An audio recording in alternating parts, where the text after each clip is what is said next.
오늘 야곱 시리즈 네 번째 말씀입니다. 창세기 25장 24절에서 34절 말씀입니다. 쌍둥이가 있었는데 먼저 나온 자는 붉고 전신이 터록 같아서 이름을 에서라 하였고, 후에 나온 아우는 손으로 에서의 발꿈치를 잡았으므로 그 이름을 야곱이라 하였으며, 리브가가 그들을 낳을 때에 이삭이 60세였더라. 그 아이들이 장성함에 에서는 익숙한 사냥꾼이었으므로 들사람이 되고, 야곱은 조용한 사람이었으므로 장막에 거주하니, 이삭은 에서가 사냥한 고기를 좋아하므로 그를 사랑하고, 리브가는 야곱을 사랑하였더라. 야곱이 죽을 쑤었더니 에서가 들에서 돌아와서 심히 피곤하여 야곱에게 이르되, 내가 피곤하니 그 붉은 것을 내가 먹게 하라 한지라. 그러므로 에서의 별명은 에돔이더라. 야곱이 이르되, 형의 장자의 명분을 오늘 내게 팔라. 에서가 이르되, 내가 죽게 되었으니 이 장자의 명분이 내게 무엇이 유익하리요. 야곱이 이르되, 오늘 내게 맹세하라. 에서가 맹세하고 장자의 명분을 야곱에게 판지라. 야곱이 떡과 팥죽을 에서에게 주매 에서가 먹으며 마시고 일어나 갔으니 에서가 장자의 명분을 가볍게 여김이었더라. 아멘. 우리가 에서를 통하여서 하나님께서 우리에게 주시는 또 말씀을 함께 듣고자 합니다. 이 시간 우리에게 들을 수 있는 마음과 귀를 열어주시고 하나님의 말씀 앞에 온전히 순종하며 하나님 되심이 온전히 드러나는 이 예배가 되게 하여 주옵소서. 예수님의 이름으로 기도합니다. 아멘. 저희는 이제 야곱을 계속해서 이제 보고 있었는데, 오늘은 우리가 에서에 대해서 한번 잠시 돌아보고 또 에서를 통해서 우리에게 주신 하나님 말씀을 한번 듣고자 합니다. 성경에서 어떤 인물이 등장하는 것은 그 인물이 어떤 아주 윤리적인 또 선하거나 도덕적인 모범이 되어서 그를 이렇게 제시하고 등장시키는 것이 아니라, 사실은 그 인물을 통하여서 하나님께서 우리에게 하시고자 하시는 말씀이 있기 때문에 그 성경에 여러 인물들이 등장하는 것입니다. 그런 의미에서 오늘은 우리가 에서를 통하여서 하나님께서 우리에게 말씀하시고자 하시는 것이 무엇인지를 우리가 한번 귀 기울여 들어봤으면 좋겠습니다. 우리가 설교에 우리가 들어가기 전에 우리 한 가지 좀 다시 한번 전제를 분명히 해야 될 것이 뭐냐면은, 여러분 모두는 사실은 야곱일 수 있고 또 여러분 모두는 에서일 수 있습니다. 그렇죠? 네, 우리가 그것을 분명히 해야 됩니다. 우리가 이제 저희 교회에서 이제 애니어그램 강의도 하고 훈련도 하다 보면은 그게 참 저희들을 이해하는 데 도움이 되고 또 타인을 이해하는 데 도움이 되고 또 관계를 맺는 데 참 도움이 됩니다. 하지만 우리가 성경을 읽거나 이제 설교를 들을 때 야곱은 몇 번, 에서는 몇 번, 내 번호가 아니야. 나하고 상관없어. 이런 태도로, 이런 자세로 들으면은 하나님이 이 에서를 통하여서 우리에게 주고자 하셨던, 우리에게 말씀하고자 하시는 그 은혜들을, 또 그 말씀들을 우리가 제한할 수 있다는 것이죠. 그래서 여러분 모두는 에서일 수 있어요. 또 여러분 모두가 야곱일 수 있어요. 그런 모습들이 우리 안에 어떤 모습들이 있는지를 우리가 열어두고 또 함께 살펴봤으면 좋겠습니다. 먼저 이 에서의 출생과 이름과 관련해서 성경에서 에서에 대해서 무엇을 얘기하려고 하는지를 한번 살펴보겠습니다. 오늘 이제 25절 말씀을 보면은 에서에 대해서 설명할 때 붉고 전신이 터럭 같다라고 에서를 이렇게 묘사하고 있습니다. 성경이 이 어떤 이름 그리고 그 인물에 대해서 이제 묘사할 때는 다 어떤 암시를 가지고 있습니다. 그리고 어떤 뜻을 내포하고 있죠. 이 성경에서 또 이제 고대 근동에서 이 붉다는 것이 어떤 의미냐? 먼저는 젊음과 생명력을 상징합니다. 붉다는 것이. 그래서 다윗도 사실은 다윗을 묘사할 때에 그 피부가 붉다라고 해서 준수하고 이렇게 활기차고 생명력이 있고 활력이 있는 그런 이미지를 묘사할 때 붉다라는 묘사를 성경에서 하게 됩니다.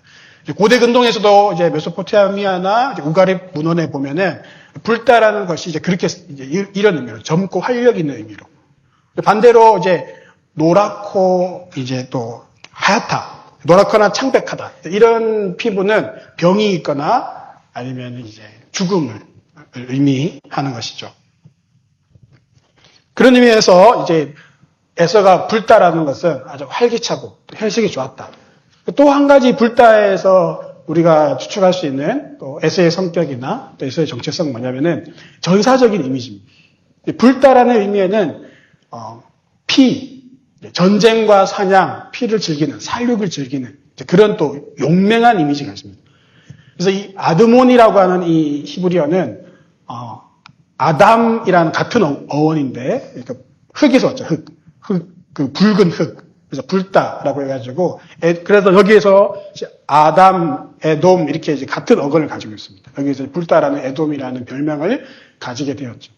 또 하나 이제 털이 많다는 터록 같다라는 이 묘사는 거칠고 강인한 이미지를 드러냈습니다. 예, 들사람, 또 사냥꾼, 거친 성격 이럴 때 터록 같다. 어떤 사람이 이렇게 피부가 털이 많고 토록 같다라고 하는 것은 그런 거친 성격을 얘기하는 거죠. 그래서 여기서 사용된 이 히브리어 세아르는 털이 많다, 거친 자라고 씁니다. 여기에서 에서라는 이름이 나왔죠. 그래서 이것을 우리가 추측해 보면은 에서의 성격은 불다, 즉 활력 있고 용맹스러워, 저돌적이고 하지만 또 거칠고 강인한 이런 성격과 이런 이미지를 가지고 있어요. 어떤 그림이 그려지시나요? 그죠? 에서 그러면 아주 활력 있고 용맹스럽고 거치고 강인한. 그래서 여기에서 나중에 에돔 족속이 나오는데 에서의 후손들이 에돔 족속이라고 하는데 에돔 족속이 붉은 족속이라고 해가지고 이 에돔 족속의 특징도 저돌적이고 거칠고 용맹하고 싸움을 잘하는 그런 전투적인 그런 족속입니다. 여기 이런 에서가 가지고 있는 태생적인 그리고 그런 성격을 우리가 좀 볼 수 있고요. 그다음 우리가 인물을 볼 때에 타고난 성격뿐만 아니라 그 환경에서 형성된 그런 인물의 특징이 있잖아요.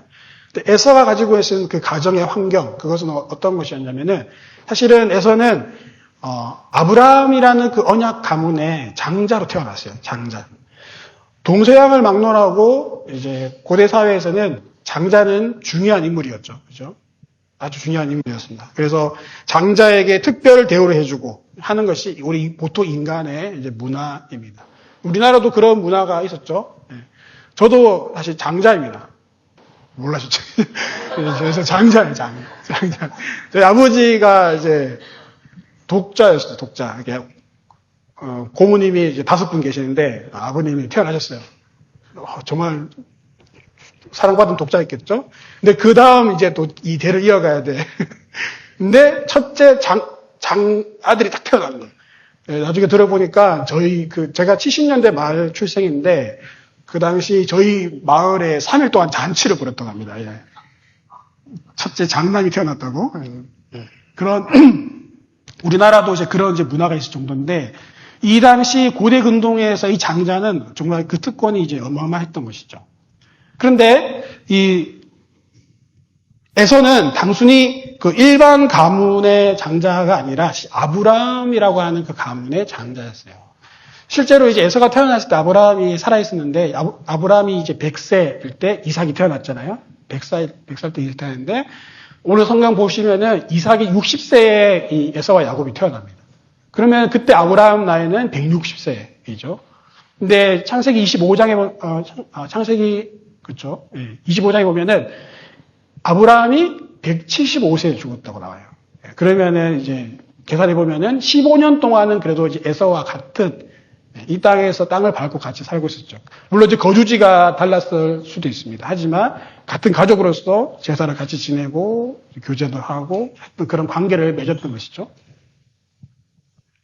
그래서 할아버지 아브라함과 아버지 이삭으로부터 사실은 이 에서는 장자로서 어떤 하나님이 우리 가문에게 주신 그 언약, 축복, 이 이야기를 분명히 들었을 것입니다. 특히 또 에서는 이게 붉고 털이 많고 용맹스럽고 강인했기 때문에 아브라함의 눈에 또 이삭의 눈에 우리 가문을 이끌어갈 충분한 그런 리더십이 있는 인물이야 라고 충분히 생각했을 수 있죠. 그에게 많은 기대를 가지고 이런 장자의 이야기들을 많이 했을 것입니다. 반면 그 옆에서 그것을 듣고 있었던 야곱은 늘 그것을 부러워하고 갖고 싶어 했겠죠. 그 당시 장자의 특권을 보면은 고대 근동에서 동일하게 가지고 있는 장자의 특권입니다. 물질적 상속이 먼저 주어지죠. 그래서 성경에도 이 이야기가 나와 있는데 다른 형제들보다 두 몫을 더 받았어요. 예, 두 몫. 다른 한 몫을 받을 때 두 몫을 받는, 두 배를 받게 되고 목축과 가축, 또 종과 우물, 그 당시 우물이 중요했잖아요. 그 우물과 그리고 땅 전체를 관리할 수 있는 그런 상속권을 가지게 돼요. 뿐만 아니라 가문의 권위, 즉 아버지가 돌아가신 후에 그 가문의 대표로서 영적으로 제사도 드리고 또 이 모든 의사결정을 할 수 있는 그런 권한이 주어지죠. 이게 이제 장자였습니다. 여기에 아브라함 가문의 장자라는 것은 하나님의 그 언약을 계승한다는 그 권리를 가지고 있는 거죠. 아브라함과 이삭에게 주신 그 언약을 계승하는, 내 자손으로 말미암아 천하 만민이 복을 받으리라고 했던 이 약속을 계승한다는 겁니다. 창세기 22장에 하나님이 아브라함에게 내 씨로 말미암아 천하 만민이 복을 받을 것이다 라고 하셨고, 창세기 26장에 이삭에게 하신 말씀입니다. 내 자손을 하늘의 별과 같이 번성하게 하며 이 모든 땅을 내 자손에게 주리니 내 자손으로 말미암아 천하 만민이 복을 받으리라. 내 후손을 통하여서, 너에게서 나온 그 후손을 통하여서 천하 만민이 복을 받는 것이 하나님이 아브라함과 이삭에게 주신 그 언약의 계승권이었어요. 이러한 장자에게 주어진 특권을 가지고 있는 에서의 입장에서 보면은 에서의 마음이 어땠을까요? 우리가 생각할 때 에서는 첫 번째 마음이 부유했을 것 같아요. 여러분, 아브라함의 가문의 재산이 어마어마했습니다. 우리가 생각하는 것 이상으로 사실은 아브라함은 거부였어요. 실제로 아브라함이 가나안 땅에 왔다가 이제 애굽으로, 기근 때문에 애굽으로 갔을 때, 그때 이제 아내 사라를 누이로 속였어가지고 애굽의 바로 왕에 갔다가 하나님이 그 바로에게 막 이렇게 말씀하셔가지고 다시 내보낼 때 그냥 내보내지 않았어요. 은, 금, 가축들을 함께 이렇게 보냈어요. 거부가 되었어요. 그리고 여러분 기억하실지 모르겠지만 아비멜렉이 한 번 또 속였어요. 아비멜렉이 또 한 번 사라를 누이라고 속이니까 아비멜렉도 은, 금, 가축을 엄청 또 줬어요. 그러니까 계속해서 그 축적이 되면서 재산이 많아졌을 뿐만 아니라 나중에 그 같이 지내던 조카 롯과도 헤어지게 되죠. 그 헤어지는 이유가 재산이 너무 많아져가지고 가축들이 너무 많아지니까 이 두 가축들이 목자들이 싸우니까 그래서 같이 살면 안 되겠다 할 정도로 재산이 많았어. 떠나보낼 정도로. 나중에 이 롯을 구하기 위해서 자기 사병을 데리고 가는데 자기 집안에서 기른 사병만 318명이에요. 단순히 종이 아니라 군사처럼 기른 사람들만 318명이었어요. 그러니까 거의 그냥 참 집안이 아니라 하나의 어떤 성주 같은 그런 이제 느끼는 거죠. 그러니까 어마어마한 재산을 가지고 있는 이 아브라함 가문의 장자? 이 두모? 이게 마음이 다르죠. 자기의 마음이 부유한 마음이 있습니다. 두 번째, 이 에서의 마음에는 안일한 마음이 있었던 것 같아요. 창세기 25장 27절 보면은 에서는 그런 장자로서 이제 그런 어떤 부유한 마음이 있었는데 그러면서 동시에 에서의 마음을 보면은 계속해서 에서는 밖으로 나돌았어요. 어떤 가정의 일을 책임지거나 또 아니면 가정의 아버지와 같이 교제하면서 이 가문을 이어갈 그것에 대해서 같이 기도하거나 영적인 책임을 지거나 이게 하지 않고 계속해서 들로 산으로 나가면서 그냥 사냥하면서 들사람으로 살았던 거죠. 그래서 자기가 하고 싶은 삶을 즐기면서 안일하게 보냈던 그런 이제 에서의 모습을 볼 수 있고 당연히 이제 장자로서 공허한 마음이 생겼겠죠. 그러니까 자기가 하고 싶은 대로 다 하는 거예요. 에서는 부족한 것이 없어요. 그리고 뭐라 그러는 사람도 없어요.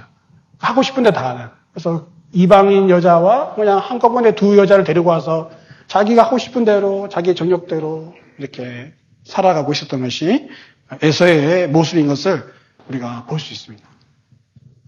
근데 이런 부요하고 안일하고 거만한 이런 마음들이 에서의 마음에서 계속 생겼는데 이것이 우리가 왜 주목을 해야 되냐면은 이런 마음이 결론적으로 어떻게 나가냐면은 하나님 나라와 또 보이지 않는 것의 그 가치, 보이지 않는 것에 대한 가치를 중요하게 여기지 않을 수 있다는 거예요. 하나님을 필요로 하지 않을 수 있다는 거예요.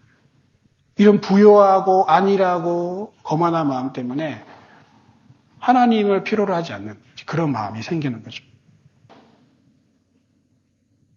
반대로 야곱은 아무것도 가진 게 없었어요.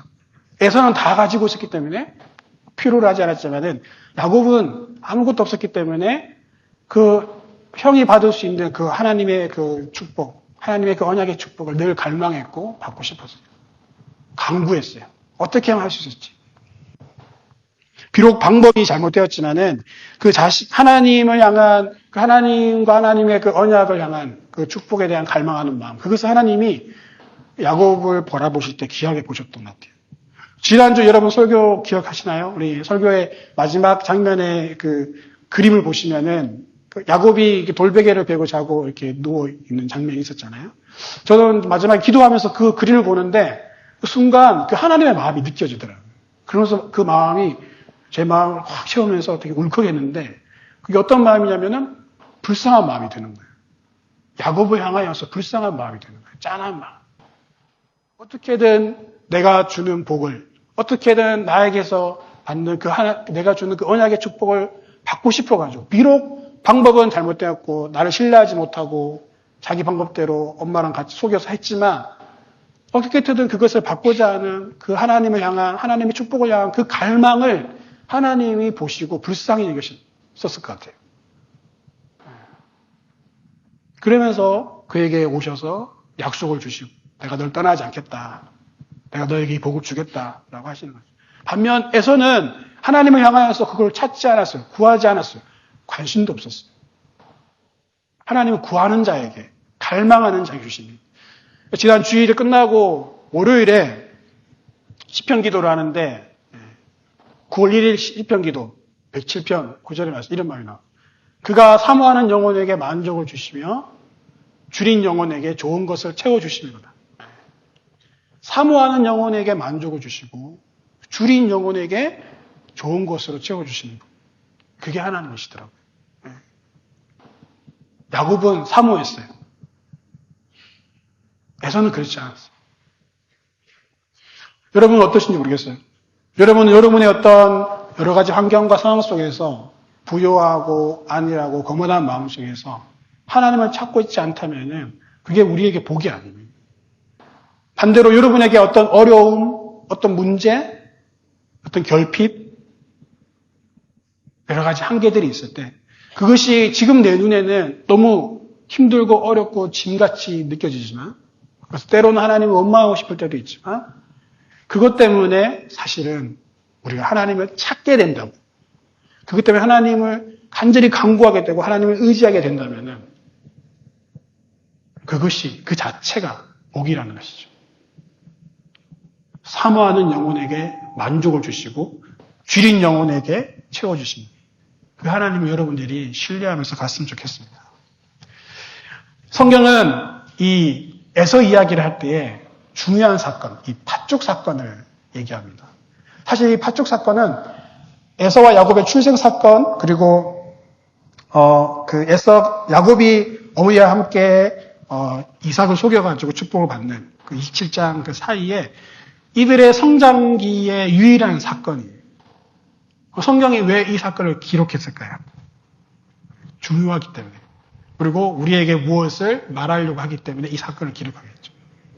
실제로 히브리서에도 이 팥죽 사건을 주목하고 있습니다. 히브리서 기자도 운행하는 자와 혹 한 그릇 음식을 위하여 장자의 명분을 판 에서와 같이 이렇게 얘기하면서 이 에서가 팥죽을 먹고 장자의 명분을 판 사건에 대해서 이 신약 기자도 히브리서 기자도 주목하고 있다는 것이죠.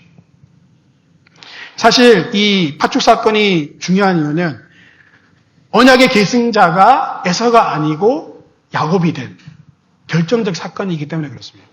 다른 말로 하면은 아브라함의 하나님, 이삭의 하나님, 에서의 하나님이 될 수 있었는데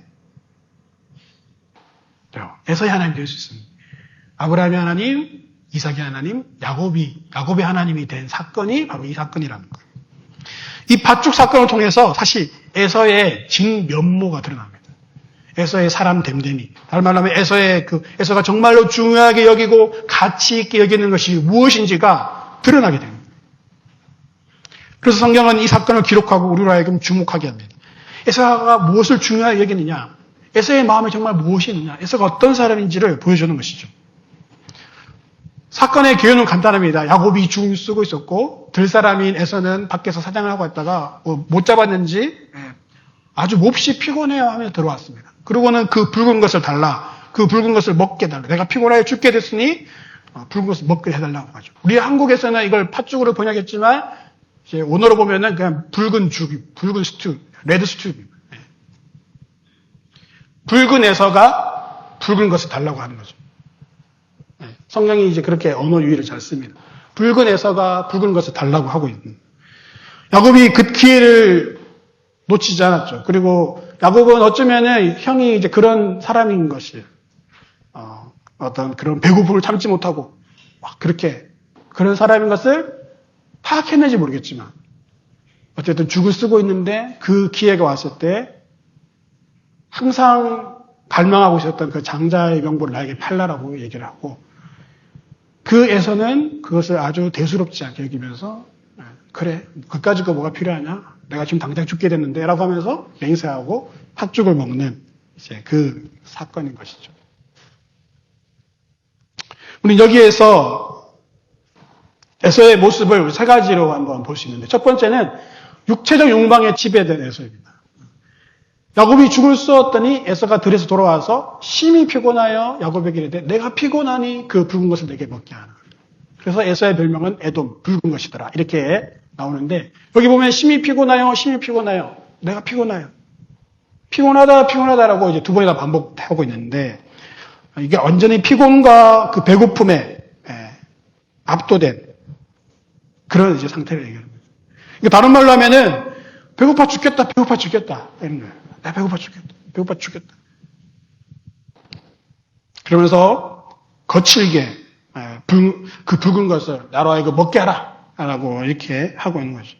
여기에서 볼 수 있는 것은 정말 그 배고픔, 어떤 그 육체적인 어떤 니드, 그 욕망에 완전히 압도되어 있는 에서를 우리가 볼 수 있는 거예요. 우리 주변에 보면 그런 사람들 있잖아요. 좀 특별히 이런 동물적인 어떤 감각에 좀 민감하고, 그래서 조금이라도 배고프면 못 참고 화를 내고 짜증을 내고 민감한, 또 이제 그런 사람 특징 보면은 잠은 정말 공같이 훅 자고 계속 자고 누가 뭐래도 잠 훅 자고 정말 동물 같은 그런 이제 사람들이, 죄송합니다, 그런 사람들이 주변에 있을 수 있잖아요. 그래서 음식 앞에 아무것도 생각이 안 나고 그런 육적이고 정욕의 약한 모습을 볼 수 있는 거죠. 그리고 단순히 어떤 욕심, 그런 어떤 욕망뿐만 아니라 에서는 눈에 보이는 것, 지금 당장 자기 앞에 있는 것에 대해서 반응하는 그런 모습인 거죠. 그래서 그는 보면은 영적인 가치를 가볍게 여깁니다. 야곱이 이르되 에서의 형의 장자의 명분을 오늘 내게 팔라. 에서가 이르되 내가 죽게 되었으니 이 장자의 명분이 내게 무엇이 유익하냐. 이게 무슨 말이냐면은 배고파 죽겠는데 그까짓 게 뭐냐. 이게 그 말인 거야. 내가 죽게 되었으니 이 장자의 명분이 내게 무엇이 유익하리요. 리얼하게 얘기하면은 야, 배고파 죽겠는데 그 장자의 명분 그게 뭐야.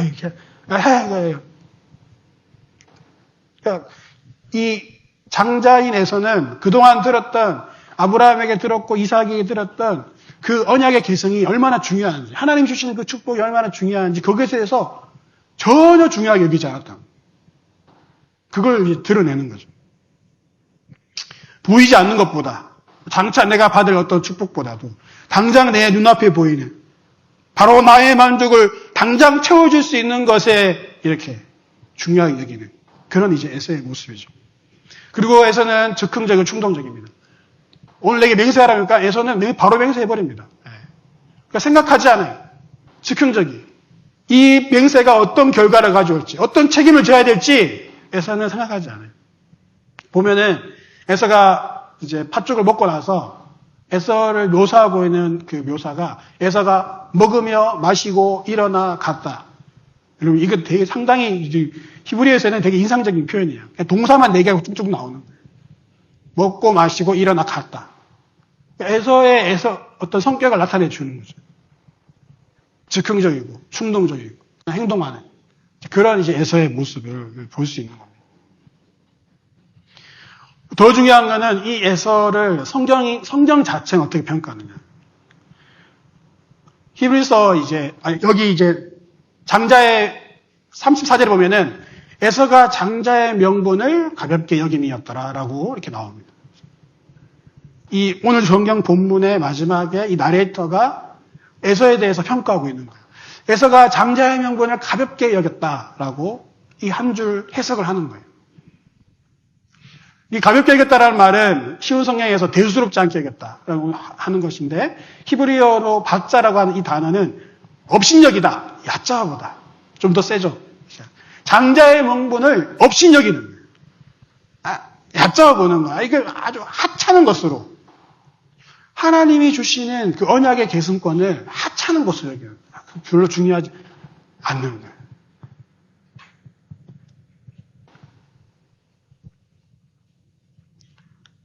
그리고 히브리서 12장 16절에는 한 그릇 음식을 위하여 장자의 명분을 판에서 같이 망령된 자가 없도록 살피라고 하면서 이 에서의 이 모습에 대해서 평가하기를 망령된 자라고 평가를 합니다. 성경이 해석을 하는 거예요. 근데 이 망령된 자라고 하는 것은 세번역에서는 속된 사람, 우리나라 성경에서는 세속적인 사람 이라고 얘기하는 거예요. 속되고 세속적인 사람. 쉬운 성경에 보면 더 잘 나와 있어요. 하나님을 생각하지 않는 사람. 한 그릇 음식을 위하여 장자의 명분을 판 에서와 같이 하나님을 생각하지 않는 사람이 되지 마십시오. 여러분, 이 장자의 명분을 판 것이 단순히 그냥 한 그릇 팥죽에 장자의 명분을 판 것이 아니라 그런 결정, 그러한 선택, 그러한 태도 아래에는 그 중심에 뭐가 있느냐? 하나님을 생각하지 않는 것이 있는 거예요. NASB의 가들리스라고 하죠. 하나님을 인정하지 않고 믿지 않는 사람. 에서는 그런 사람이었어요. 단순히 팥죽 한 그릇이 어떤 해프닝이나 팥죽 한 그릇만의 문제가 아니라는 거죠. 여기에 바로 에서의 그 마음가짐, 에서의 하나님에 대한 언약의 개성권에 대한 에서의 인생에 대한 자기의 가치관이 여기 팥죽 한 그릇에 담겨져 있는 거예요. 그래서 성경이 여기에 주목하고 신약 성경에서도 에서를 이렇게 평가하는 것입니다. 야, 그 팥죽 한 그릇 장자의 명분을 팔려고 한 게 그게 뭐 중요한 사건이고 대수로운 사건이라고 우리가 이렇게 여길 수 있지만 단순히 그런 사건이 아니라는 거예요. 히브리서 기자가 이렇게 하나님을 생각하지 않는 사람이라고 에서를 평가할 수 있는 그 모습이 바로 이 팥죽 사건에서 드러나는 에서의 모습인 거죠. 알렉산더 화이트라는 사람이 이 사건에 대해서 이렇게 기록했어요. 어느 누구도 그 자리에서 즉시 장자권을 팔지 않는다. 장자권을 정말 소중히 여기는 사람이라면 그 권리를 판 자는 공개적으로 그렇게 하기 전에 이미 마음속에서 많이 팔아온 자다. 그게 무슨 말이냐면은 그는 다른 사람에게 장자권을 헐값으로 넘기기 전에 이미 그것을 소홀히 값없이 여겨온 것이다. 그 순간에 그냥 팥죽 한 그릇을 판 것이 다가 아니라 평소에 그가 생각하던 그 가치와 생각이 그 사건으로 말미암아 드러났을 뿐이지 단순히 그 순간에 그가 결정한 것이 아니라는 것이죠. 그가 장자권을 어떻게 생각하고 있었는지 팥죽 사건을 통해서 드러난 거죠. 사실 우리의 행동 하나, 우리의 말 한마디 그것은 평상시 우리가 생각하고 있는 것, 우리가 중요하게 여기는 것, 우리의 가치관 그것이 드러나는 것입니다. 드러나는 것입니다. 아무 의미 없는 행동이 아니에요. 우리는 생각 없이 그냥 나 그렇게 했는데 내가 그냥 그렇게 얘기하지만 사실 그 아래에는 그 밑에는 우리가 평소에 어떻게 생각하고 행동하고 있는지가 드러나는 것이죠.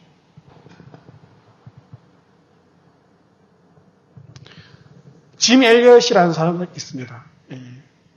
29살에 남미 에콰도르로 선교사로 갔다가 친구 4명과 함께 순교당한 사람이었습니다. 나중에 그 아내였던 엘리자베스 엘리엇이 그의 전기문을 전능자의 그늘이라는 책으로 이렇게 냈죠. 거기에 이제 평상시 그 짐 엘리엇이 썼던 그 일기장에 어떤 내용이 있었냐면은 영원한 것을 위하여 영원하지 않는 것을 포기하는 자는 바보가 아니다.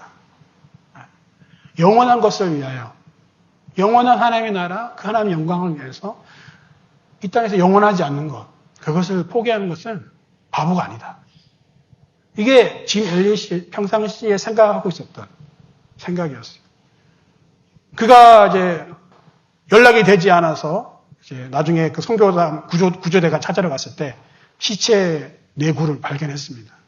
근데 시체를 수습할 때 보니까 그 몸에 다 창에 찔려서 죽었는데 그 살인 부족이었거든요. 에콰도르의 살인 부족. 다 창에 찔려서 죽었는데 그 몸에는 총과 실탄이 다 있었어요. 한 발도 안 쓴 거예요. 그 맹수들을 만나셨기 때문에 이 사람들이 그것을 위해서 총과 실탄을 가지고 다니는데 자기를 죽이러 오는 그 부족을 위해서 자기가 성도하려고 하는 그 부족이기 때문에 그들을 쏘지 않고 그냥 그걸 받아들인 거죠. 그것은 그가 평소에 생각했던, 그가 평소에 가치 있게 여겼던 영원한 것을 위해서 영원하지 않는 것을 버리는 것은 바보가 아니다. 그의 생각이, 그의 가치가 그 순간에, 그 긴박한 순간에 드러난 것이죠. 당길 수 있었지만은 당기지 않았어요.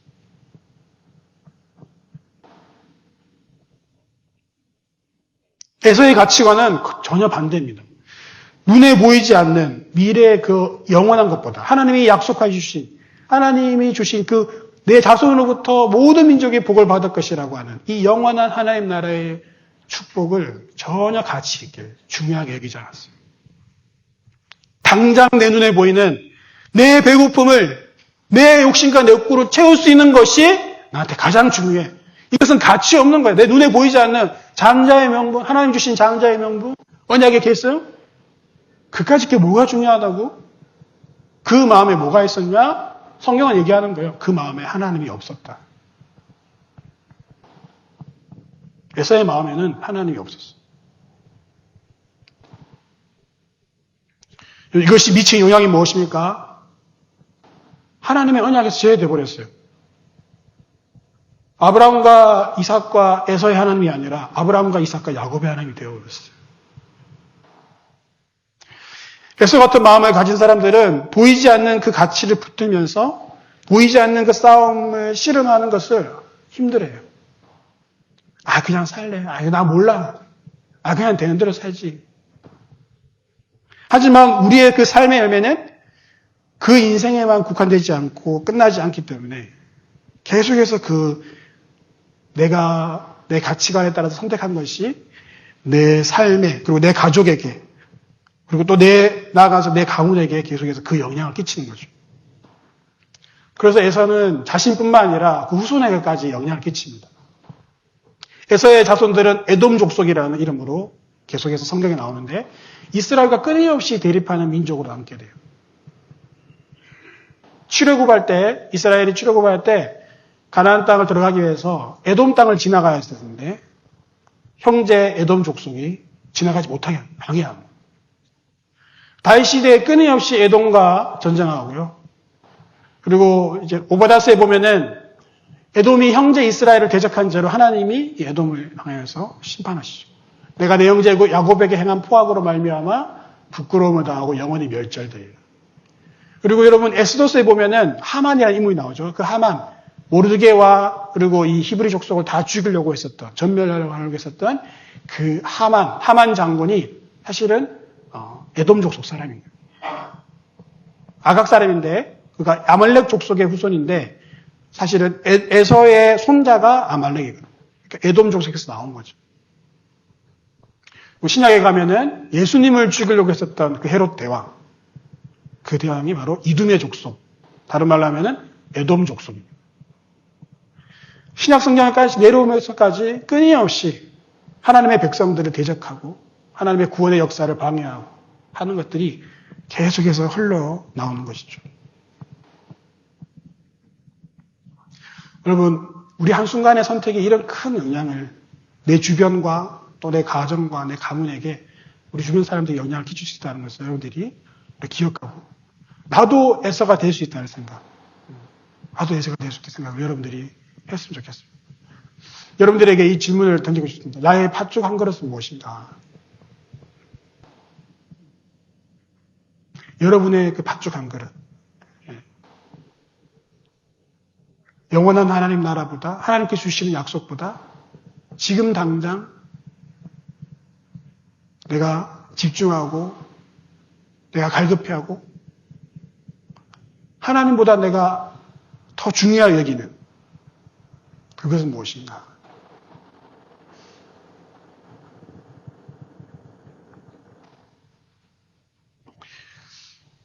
에서의 팥죽 한 그릇이 한번 미친 그 영향을 보십시오. 에돔 족속을 통하여서 예수님께까지 미쳐지는 영향. 팥죽, 단순히 그 팥죽 한 그릇이 아니라 그 안에 그의 가치가 또 그가 정말 무엇을 중요하게 여기는지가 이 팥죽 한 그릇에 담겨있기 때문에 그렇습니다. 여러분이 정말 중요하게 여기는 것이 무엇인가요? 여러분 이 그림을 한번 보십시오. 하나님이 주신 약속보다 그 언약의 계승보다도 그냥 지금 당장 내 앞에 있는 이 먹을 거, 내 배를 채울 수 있는 거, 내 허기증을 채울 수 있는 거, 내 욕망, 내 욕심, 당장 눈에 보이는 것에 얼굴을 파먹고 살아가고 있는, 내가 그렇게 퍼먹고 살아가고 있는, 바라보고 있는 팥죽 한 그릇은 무엇인가? 여러분, 그 사람이 정말 무엇을 중요하게 여기는지 보려면은 그 사람이 시간을 어디에 가장 많이 쓰는지 보면 알 수 있어요. 내가 가장 많은 시간을 쓰는 곳이 어딘지. 쇼츠, 릴스입니까? 네. 여러분이 가장 많은 시간을 보내는 것, 시간을 쓰는 것. 네. 그것에 여러분의 가치관이 있는 거죠. 또 하나는 재정이죠. 그 자기의 재정을 어디에 쓰는지, 어디에 가장 많이 쓰고 있는지. 보고 있으면 그 사람이 무엇을 중요하게 여기는지, 그 사람의 가치관을 우리가 알 수 있습니다. 에서에게 팥죽 한 그릇은 그냥 망연된 자, 세속된 자, 하나님이 그 마음에 없는 자라는 그런 평가를 받게 했습니다. 하나님보다 우리가 더 중요하게 여기는 것, 보이지 않는 영원한 하나님 나라보다 지금 당장 나의 욕구를 충족시키기 위해서 내가 하나님보다 더 사랑하는 것, 그것이 무엇인지 여러분들이 한번 생각해 봤으면 좋겠습니다. 여러분, 팥죽 한 그릇은 단순히 팥죽 한 그릇이 아닙니다. 에서에게 팥죽 한 그릇은 그의 인생과 바꾼 것이었어요. 한순간의 그 선택이 큰 결과를 가져온 거죠. 그 한순간의 선택은 단순히 실수가 아니라 그의 가치관, 삶에 대한 가치관, 태도, 하나님에 대한 태도가 그 안에 담겨 있었기 때문이었습니다. 여러분, 비행기 항로를 보시면은 비행기가 긴 그 항로를 가지고 날아가는데 처음에 그 항로가 약 한 1도 정도 바뀐다고 하면은 그 순간은 잘 모르죠. 만약에 우리 한국에서 미국까지 가는 비행기가 있다. 아주 긴 여행 하잖아요. 근데 처음 이제 인천공항에서 날라와서 원래 그 항로에서 1도가 변경됐다. 그럼 처음엔 여기서는 차이가 별로 없죠. 근데 나중에 도착했을 때는 전혀 다른 곳으로 가 있겠죠. 내가 오늘 하루하루를 어떻게 살아가는가에 따라서 우리의 삶이 그렇게 결정되는 것이죠. 마지막으로 제가 이제 밴드에 제 부사에 새겨놓은 글인데, 하루를 사는 모습이 곧 평생을 사는 모습이다. 제가 어디에 책에서 이 글을 읽고 정말 그런 것 같은 거예요. 하루를 사는 모습이 곧 평생을 사는 모습이다. 우리는 언젠가 나는 하나님을 잘 믿고, 언젠가 내가 기도 열심히 하고, 언젠가는 저렇게 잘 살 것 같은데, 사실은 대부분의 사람들이 보면은 오늘 내가 살아가는, 하루하루 살아가는 모습이 결국 내 평생을 사는 모습. 내가 어떻게 살아가는지에 따라서 이것이 결정되는 거죠. 하루하루 나의 삶의 모습, 나의 선택은 내 삶의 가치관, 내가 무엇을 중요하게 여기는지, 또 내가 하나님을 어떻게 생각하고 있는지, 하나님을 향한 나의 태도를 담고 있기 때문에 그렇습니다. 그것이 결국 나의 평생의 모습인 것이죠. 오늘 이 에서를 보시면서 에서의 그 모습을 통해서, 성경이 비추고 있는 이 에서의 모습을 통해서 하나님께서 우리에게 주고자 하는 말씀이 무엇인가? 당장 눈앞에 보이는 그 팥죽 한 그릇 때문에 영원한 하나님 나라의 가치를 소홀히 여기고 가치 없게 여기는, 마음에 하나님이 없는 사람처럼 살지 말라고. 그래서 하나님의 언약에 제외된 사람이 되지 말라고 하나님이 저와 여러분에게 말씀하십니다. 지금 내가 당장 얼굴을 쳐박고 있는 팥죽 한 그릇이 무엇인지를 우리가 돌아보면서 그것을 내려놓고 영원한 하나님 나라를 그 약속을 붙잡을 수 있는 저와 여러분이 되기를 소망합니다. 우리 같이 기도하겠습니다.